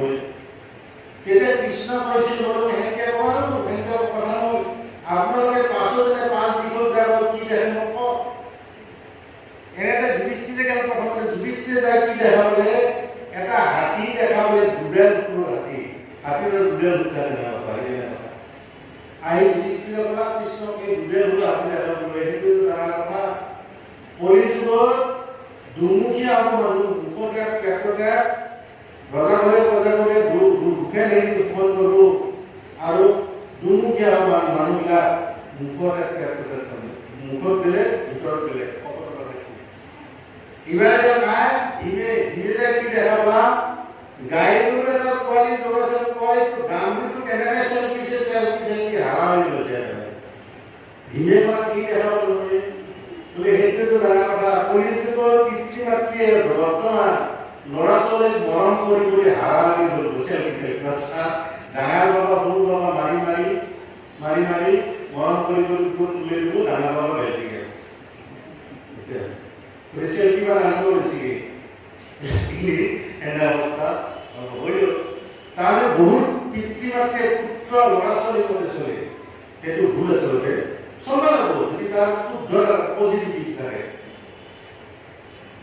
তাৰপিছত অৰ্জুনে যায় কি দেখা পালে ডাঙৰ পক্ষী গৰু পক্ষী গাত নানা বুলি লিখা আছে বহুত সুন্দৰ সুন্দৰ কথা, কিন্তু ঠুটটো দি মৰা মাংস খাই আছে। গাত কিন্তু সুন্দৰ বঢ়িয়া বেদৰ কথা লেখা আছে। বোলে সখী মাৰি দেখা বোলে কি বোলে সেইটো ডাঙৰ কথা। কৰিছো নানা সাধু ময়ে মই গোটেই ভগৱান প্ৰভুৱে বহু প্ৰভু বহুত সাধু সন্যাসী ক'লে কি কৰিব তাৰ কৰ্মৰ কিন্তু উল্টা হ'ব। দেখুৱাব নানা লাইকেছ দেখুৱাব আহে সাধু সন্যাসী আছে কৰিছো আহিব কিবা গডৰেজটো খোলা আছে লৈ গ'ল। তাৰপিছত নকলে কি দেখা গ'লা 5টা কোৱা দেখা হৈছিল মাজৰ কোৱাত মস্ত দুজন হ'ল 1 টকা বনি নাই। 4টা চাইডত কোৱা আছে কেপ্টি মানে অন্ধ তুই একো দেখা বোলে কি হ'ল সেইটো ডাঙৰ কথা। কলিযুগত ওচৰ চুবুৰীয়া কোনোবাই বহুত লাখতে কোটি কোটি টকা খৰচ কৰিব নিজৰ নামত ওচৰতো কিবা খাব বেছি নাই কিন্তু হিচাপ নকৰে। ব্যক্তি যেন দিব সেইটো বুজাইছে আৰু হৈও আছে। এটা যে ভূপেন্দ্ৰ গান আছে যি কিমিকিতে হয়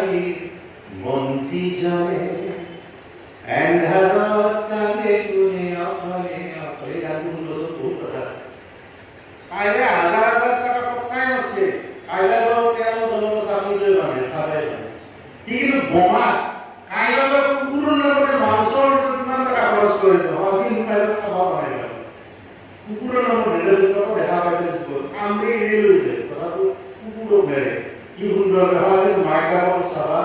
নোৱাৰে কুকুৰ পুহি হাজাৰ হাজাৰ টকা খৰচ কৰে বিছাৰ লগাই দিছে চুমা খাইছে সেইকাৰণে কৰি লৈছে কামে আমি কুকুৰক বেয়া পাব লাগে ভাল পাব লাগিব কিন্তু সেই বুলি মানুহক ভাল পাব কত মানুহে খাবা মানে যে আমেৰিকা আছে সেইটো চালি নহ'ব আমি শেষ কৰি পাইছোঁ সময় ন বা শেষ হ'ব হে ৰাম অনন্ত কুণ্ডলী ও কাৰ্য কয়া কৰি বদকীয়া পিতা কুটি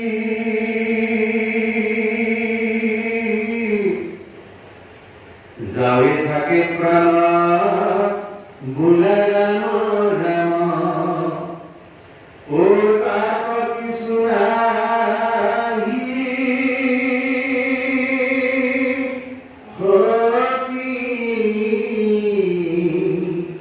হে রাম যাবে থাকে প্রাণ ও বোলা রাম রাম ও তাক কিছু নাহি ক্ষতি হরি রাম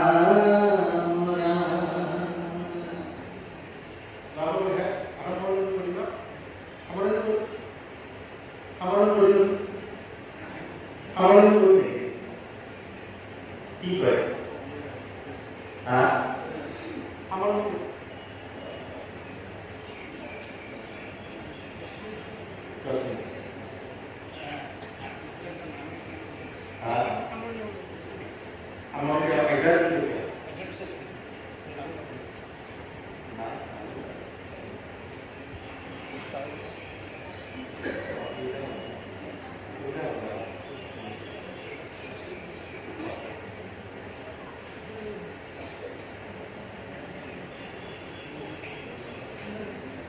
আমার গুরুজনে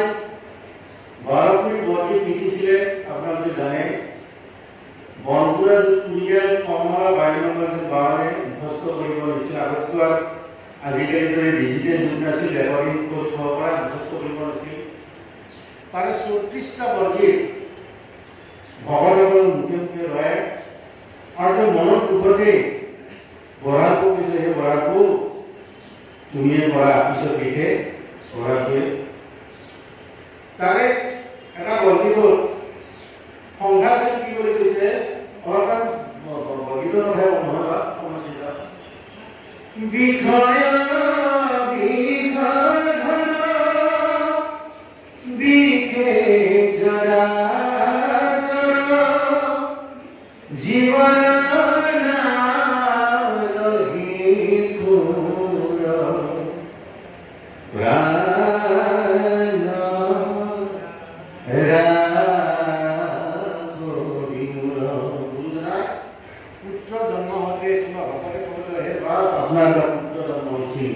তেতিয়া তেওঁ কান্দিছিল আমি ফূৰ্তি কৰোঁ তেওঁ অৰ্থটি কান্দি পেলাই গঢ়ি তুলিছিল তাৰমানে আমি মৃত্যু ভয়কে আগতে জন্ম ভয়ে কৰিব লাগে জীৱবিলাকে কাৰণ জন্মী মোৰ ভয় আমিতো দুটা জন্মী আনন্দ বহু মই কিছুমানে নানানে তেওঁ কান্দাৰ উদ্দেশ্য আহি এই সংসাৰত জ্বালা যন্ত্ৰণা খাবা উঠিৰ ধন জন জীবন যৌবন উঠিৰে কুশলাৰ পুত্ৰ পৰিবাৰ সবহিয়া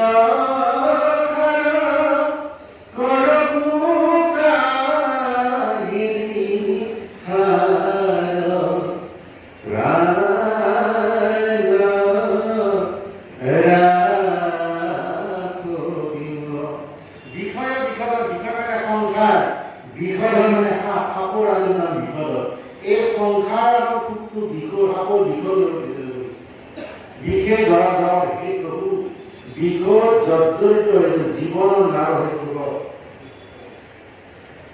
জীবন তো অস্থিৰ আজি আছে কালি কিন্তু আমি জীৱনটোৱে স্থিৰ কৰি ভাবি থাকোঁ মা মৰি বাচি থাকিম নেকি সদায় থাকিমনে। গতিকে আমাৰ যে অজামিলত তাকে যে 3টা জন্তু আছিল 3টা লৈ ওলালে 4টা মিলা 5টা মিলা এই 3টা জন্তুৰ প্ৰাপ্তি অৰ্থ আছে। 3টা জন্তু মানে আমাৰ সংসাৰ কিতাপ আদিলৈকে আমি ধৰি লোৱা আধ্যাত্মিকতা এই 3টাৰ বাবে আমাক ঘূৰে। আদিলৈকতা কি দৈৱৰ যিটো লেখন বজ্ৰপাত কৰি মৰা সৰ্বৰঞ্জন ভূমিকম্পত জাপানত কিমান নেপালত কিমান হাজাৰ মানুহ মৰি গৈছে আদিলৈকতা। বেমাৰ আজাৰ বাইক এক্সিডেণ্টে ভৰিখন ভাঙি গ'ল সুৰক্ষা পোৱা হৈ গ'ল আদি দৈবিকতা এইটো নহয় এক্সিডেণ্ট নহয়। দৈৱৰ যিটো বজ্ৰপাত কৰি মৰা সৰ্বৰঞ্জন ভূমিকম্প ধুমুহা বতাহ দৈবিকতা। আদি ভৌতিকতা হৈছে শৰীৰৰ যিটো তাপ বেমাৰ আজাৰ এক্সিডেণ্ট এইবিলাক হৈছে ভূতৰ পৰা ভৌতিকত্বটো ভৌতিক তাপ আৰু আধ্যাত্মিক তাপটো কি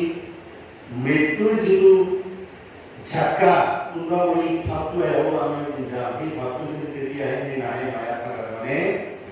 সেইকাৰণে মাধৱপুৰী বোলে প্ৰাণ প্ৰয়াণ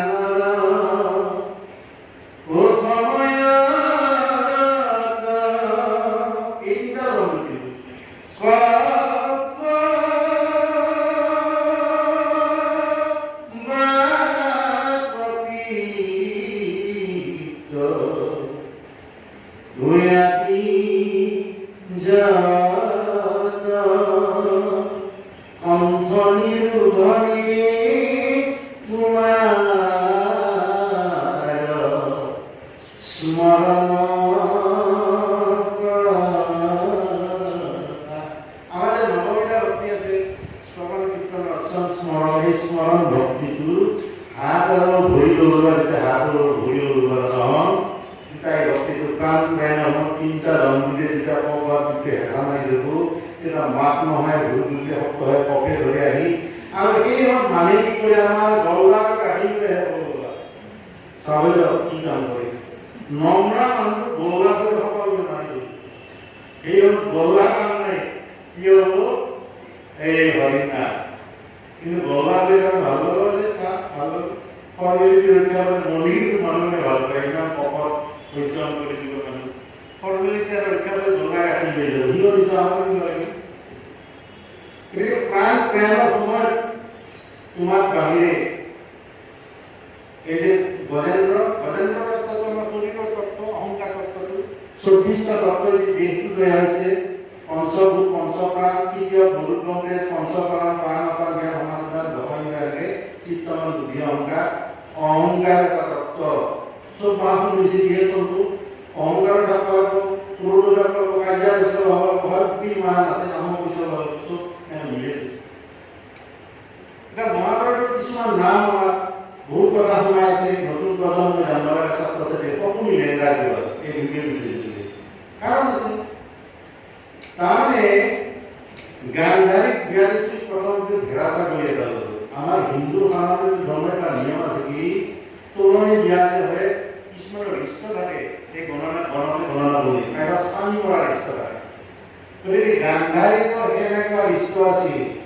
সেই ইষ্ট থাকি আমাৰ মানুহে কি কৰে এটা কংগ্ৰেছৰ ছাগল বিয়া দিয়ে এই গান্ধাৰীটো ভেড়া ছাগলক বিয়া দিছিল ভেড়া ছাগলটো মৰিল পিছত কৌৰৱৰ ধৃতৰাষ্ট্ৰকে দিয়ে ধৃতৰাষ্ট্ৰ এনে অকট ক্ৰোধী অহংকাৰী পুতেক লগ লাগি যেতিয়া গম পা কোনো এটা আৰু বন্দী কৰে নহ'লে গান্ধাৰকে কুবল ৰজা কুবল ভাৱে হয় গান্ধাৰকে লোক আছে এটা ক্লু পাই পেলাই কি কৰে মোক ছাগলক বিয়া মোক তাতে গেছে বুলি আৰু জববিলাক এনেকৈ আনি এনেকুৱা এটা প্ৰথালৈ সদস্য ভৰাই দিছে তেওঁলোকৰ এখন পুত্ৰ আছিল সকলো তেতিয়া সুবলাজে গমলা আমি নোলোৱা আমি যোৱাই কি যোৱাই পাইছিলোঁ কেনে জানে তিনিদিনকে নলা এসাঁজ ভাত দিছে মাত্ৰ কৰ্বানৰ বাবে দৰ্জা লগাই দিছে। তেতিয়া আলোচনা কৰি সুবলাজে হয় আমাৰ হাতত বুঢ়ী হৈছোঁ সপোনি ই বাপা সেই হাত পুহিলৈ ল'ব লাগিব সপোনি মাতে লগতে বোলে আমি নোলো বাবা এটা ই কিবা আমি বাচি থাকক তাৰ আগতে বাবাটোৰ ভৰিখন ভাঙি লৈ চব খাই উঠে সপোনি কিয় অংক আছে তই যন্ত্ৰণা কামৰ হৈ লেংৰে বুলিহে তোৰ প্ৰতিৰোধ কোনো চাবলৈ কিমান আমাৰ মেছেজ দ্বাৰা জানিব লাগে ছাত্ৰ ছাত্ৰী অৰ্থাৎ লক্ষণ উপনীত হ'ব লাগিলে সাধনা সিদ্ধি লাভ কৰিব লাগিলে সকলো নিচিনা কষ্ট কৰিব লাগে সেইকাৰণে সকলোৱে মেণ্টেলি পাণ্ডৱৰ বিলাক ফিজিকেলিহে মনটো হয় কেনেকৈ প্ৰতিশোধ কৰে এটাই চিন্তা ভৰিখন ভাঙি দিয়াৰ কাৰণত বাপেৰে ভাঙি দিছিল কি এই বেলেগ বুলি নহ'লে খাব বুলি পায় গতিকেইবিলাক ছাত্ৰ ছাত্ৰী জানিব লাগে মেছেজ আমি লক্ষণ উপনীত হ'ব লাগে ভাল লিডাৰ হ'ব লাগে সকলো নিচিনা কষ্ট হ'ব লাগে সকলো বেয়া নহয় বেয়া কৰা হৈছে এইবিলাক সুন্দৰ সুন্দৰ কথা ভিতৰস্থ হয় ভিতৰ মানে অন্ধকাৰ ভিতৰ মানে ধৰা অসমীয়া সকলোৱে বহু বুজাইতো ভিতৰ মানে ভিতৰ 13জন জেইলৰ পৰা কলা এটা ভিতৰ মানে ৰাষ্ট্ৰপতি শৰীৰৰ মহান কাম কৰিছে ভিতৰস্থ জানিও নাজানা আমি যোৰা পুত্ৰৰ মুখ পুত্ৰৰ দোষ থাকিলেও দোষটো তাৰমানে ঢাকি ৰাখা হৈছে ভিতৰস্থ অকল সেই ভিতৰস্থ নহয় আমাৰ সমাজতো বহুত ভিতৰস্থ আছে সি ভুলটো আঙুলিয়াই নিদিয়ে মনে মনে থাকে ভুলটো আঙুলিয়াই দিলে হয় সমাজত পুতেকে দোষ কৰিছে পুতেকৰ কাৰণে গাভীৰ দুঃশাসন যাৰ নিজা বিচাৰ বিবেচনা নাই দুঃশাসন কেনে আছিল বুদ্ধজনে যি কয় সেয়ে দুঃশাসন নামো সুন্দৰ সুন্দৰ তাত্বিক সামৰণি কৰি কিবা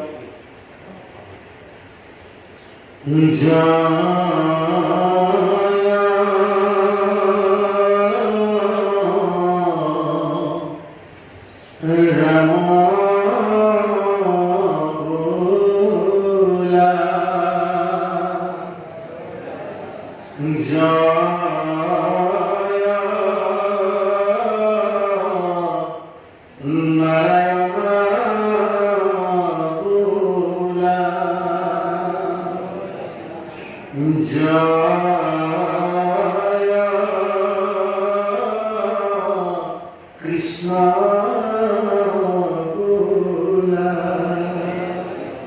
জয় জগদ্গুৰু শ্ৰীমন্ত ভঙ্গ এ ৰাম অপৰাধ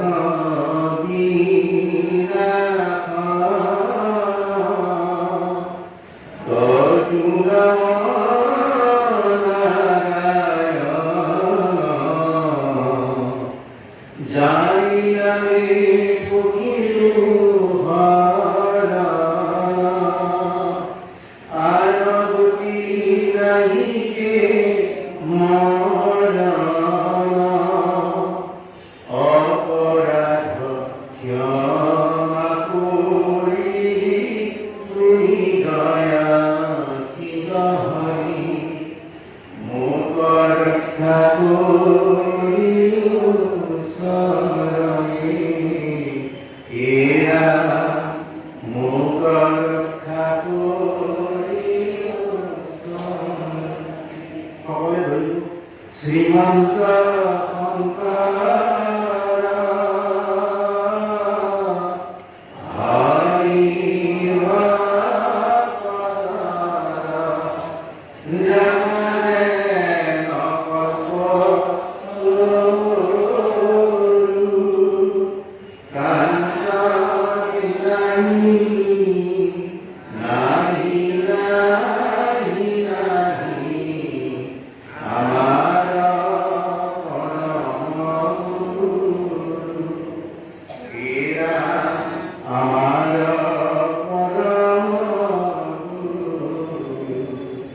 জয়